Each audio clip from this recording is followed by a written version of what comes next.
I have been on social media in a limelight of sorts. I've had a certain kind of following that when it happened, when it blew up, seemed pretty big, and I got thrown to the wolves, learned a lot, made a lot of mistakes, and I'd really love to share what I've learned.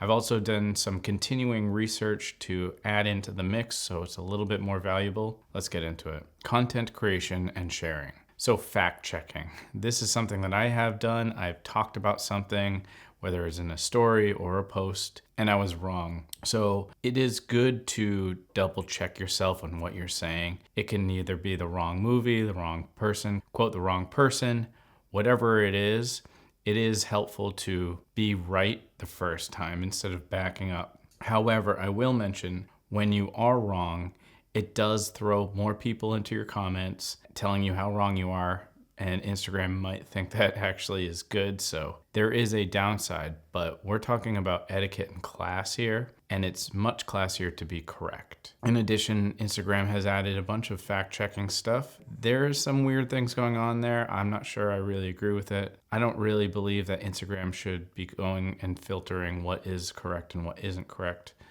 It should stay in a little more entertainment, advertisement space as far as I'm concerned. Always credit the original content creator. Recognize them for their work. If you repost or if you quote them, a surprising number of people don't quote. They'll even use my own photos and just not tell people who I am. They just post a picture of me or whatever. So it's really important that you credit the main person who's responsible for the actual creation. Extremely rude not to. Avoid oversharing. Now, Instagram is all about sharing a lot, and advertisement works when you share a lot. Just be a little bit mindful of how often you share. I would say every other hour is a good amount of time. People won't see all of them. That's why it's okay. Also, don't overshare as far as what's part of your life. Be intentional about what personal information you share and what details. You want to be sensitive to the people in your life and your valuable information, such as where you live. Avoid click. Prioritize genuine content over misleading headlines. Clickbait is cool if it's in line with the content, but if it has nothing to do with it, that's the clickbait that is kind of shady. Quality over quantity. Opt for meaningful posts over like a bunch of crappy posts. Think about what is classy, what is luxury. Think of a luxury brand. If you look at how they post, it's going to be high-end things, quality over quantity. Engagement and interaction. So when it comes to responsiveness, you want to reply quickly. If you do a post, a push, or whatever, try to be as quick as you can. Keep these warm leads and make them hot. And if you can, just have a dedicated time that you're going to post and then reply immediately. And then this is something that I actually fail at a lot, which is engaging. Don't just broadcast. I like to post and then put the phone away. But if you interact authentically with your audience instead of just broadcasting, it's going to be a better, more reasonable human thing to do. Respect different opinions. So when you engage in respect different opinions, engaging in constructive debates, which I have been time to time, without resorting to arguments can be really tough. Not necessarily tough for me to say not argue, but people online are generally not very bright and they will take everything as an argument because they're looking for it. Doesn't matter if you're not arguing or you're being polite. A lot of times people are just not too smart and hip to kind demeanor, especially in text, even if you use emojis, because they're trolls. And you want to avoid trolling, trolls, bullying, any kind of negative behavior, harmful behavior. You basically lose if you engage with them. And if you are doing that, what are you doing? That is not any way to behave online. So I really hope that if any kind of trolls out there, anybody who's hating, cut that crap out right now. That is not the kind of person you want to be. That is not a man. That is a child. So bullying and trolling, not okay. And if somebody's doing that, just report them and don't engage. When you do reply to things, personalize it. Tailor your comments, replies, and your messages. Say use their name. Look at what they are, who they are, and really dive into a nice touch of elegance in the personalization. Limit your promotion, but I don't believe that's a good thing. The best people in the world have promotion nonstop, and if people don't want to follow, they don't want to follow. But I believe that if you just are tactfully promoting, you can promote as much as you want, which is basically adding value. Follow the 80-20 rule, which is one of my favorite rules, which is entertain and inform first and then sell, because that return of investment is going to be so much greater when you give them something. When you do talk about a brand, if it's more than you, make sure that you say we or us, because it definitely looks more professional. Even when I do my own things, sometimes I say we, just because it sounds more professional.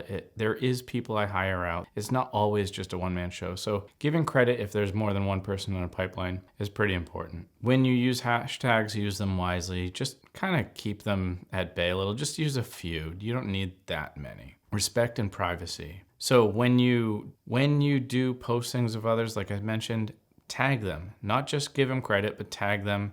If they don't want to be tagged, they'll have their permissions to set to like hide tags or not be able to tag. But it's important to always try to tag anybody in any image. It's just common courtesy. Respect platform guidelines. Now, I don't mean this as like, oh, respect the company, they're so great.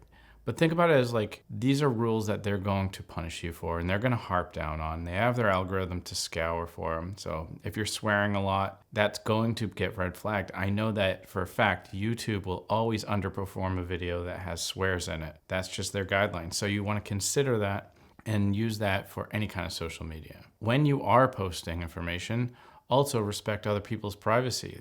Like, don't just post your friend's address or everything about their vault and their bank password.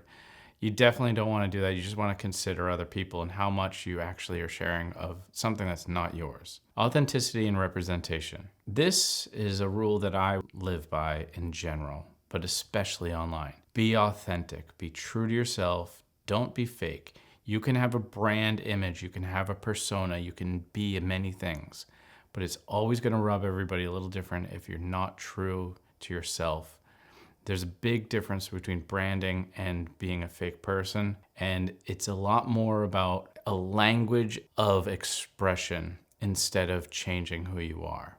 Big difference, so always be authentic. You know, people are way too sensitive these days. I hate it so much. However, they are, and you know, it's not worth it most of the time, unless you're deliberately trying to be offensive, but that's not necessarily a classy way to be. You're better off just being like, yep, they're sensitive, and just avoid certain conversations. You don't have to be quiet or wussy about anything, but you also don't have to partake in the conversation altogether. Keep in mind the day that you post something. If you have a meaningful post, check to see if there's an event in the world that might clash. You know, if you're really into firearms, ammunitions, explosions, you know, on a devastating day where there's a school shooting reunion or 9/11 or something, it would not be a good day to post that stuff. Professionalism and brand image. So one thing that I have found that I basically just choose to post in the morning because I'm considerate of the time zone. I look at my statistics and I say, hey, this is a good time, and it doesn't really change too much. So I say like 10 o'clock, not 12 o'clock. And I feel like that's a pretty good time. When we think of language that we use, we want to make sure that we have proper spelling, proper grammar, avoid the all caps and shouting and all that in the text. It does translate. I say just keep it simple, keep it boring. As far as the text format, it's going to be more invisible and have your message be more in somebody's face. You don't need all the emojis and slang all that much. When you do use them, just be a little judicious to avoid confusion and appearing a little unprofessional. Make it easier to understand.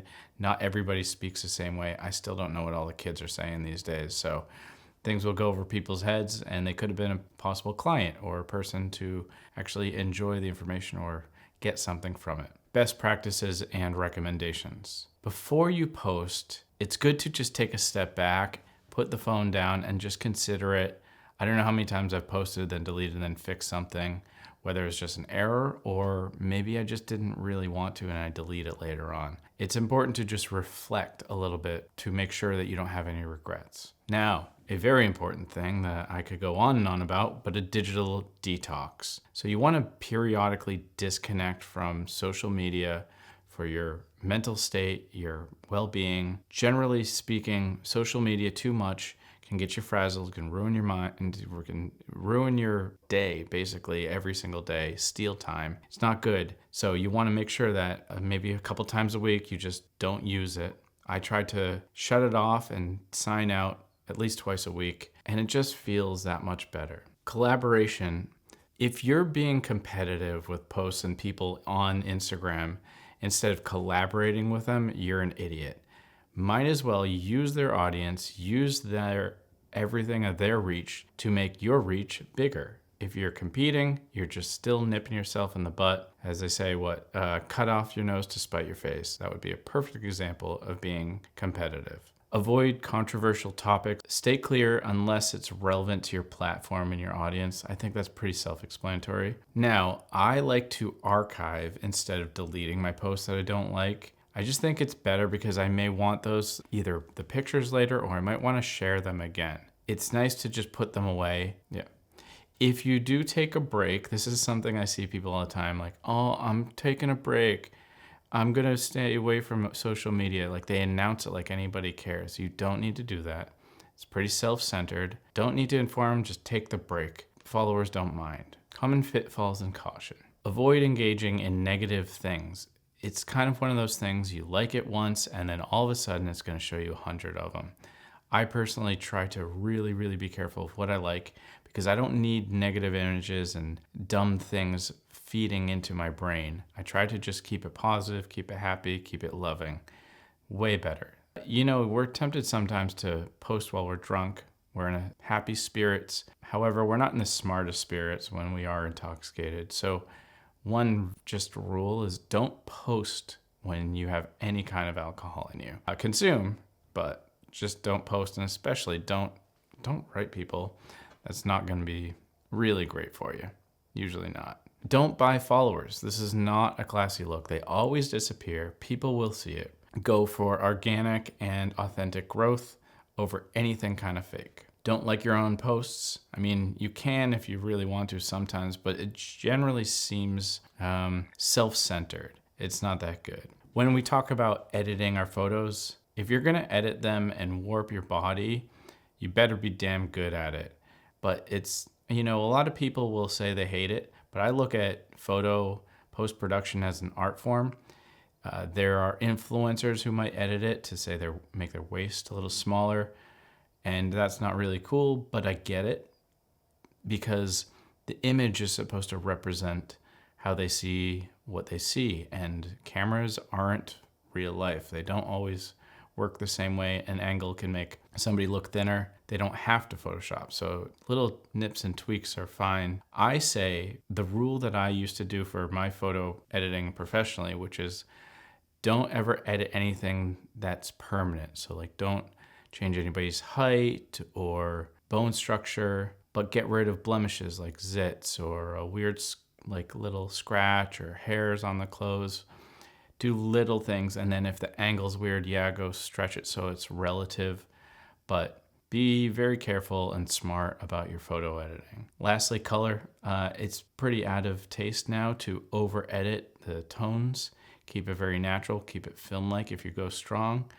When somebody messages you, try to reply to them, but it's not necessarily always a great idea. Sometimes you're just better off not replying to any messages. I try not to engage with anybody. Like I said, it's kind of a downside, but I always protect a little bit more of a prestigious, hands-off demeanor online. I hope you like this one and it helps you a little bit clean up, maybe refresh your brain, like kind of keep yourself in check. Till next time, cheers.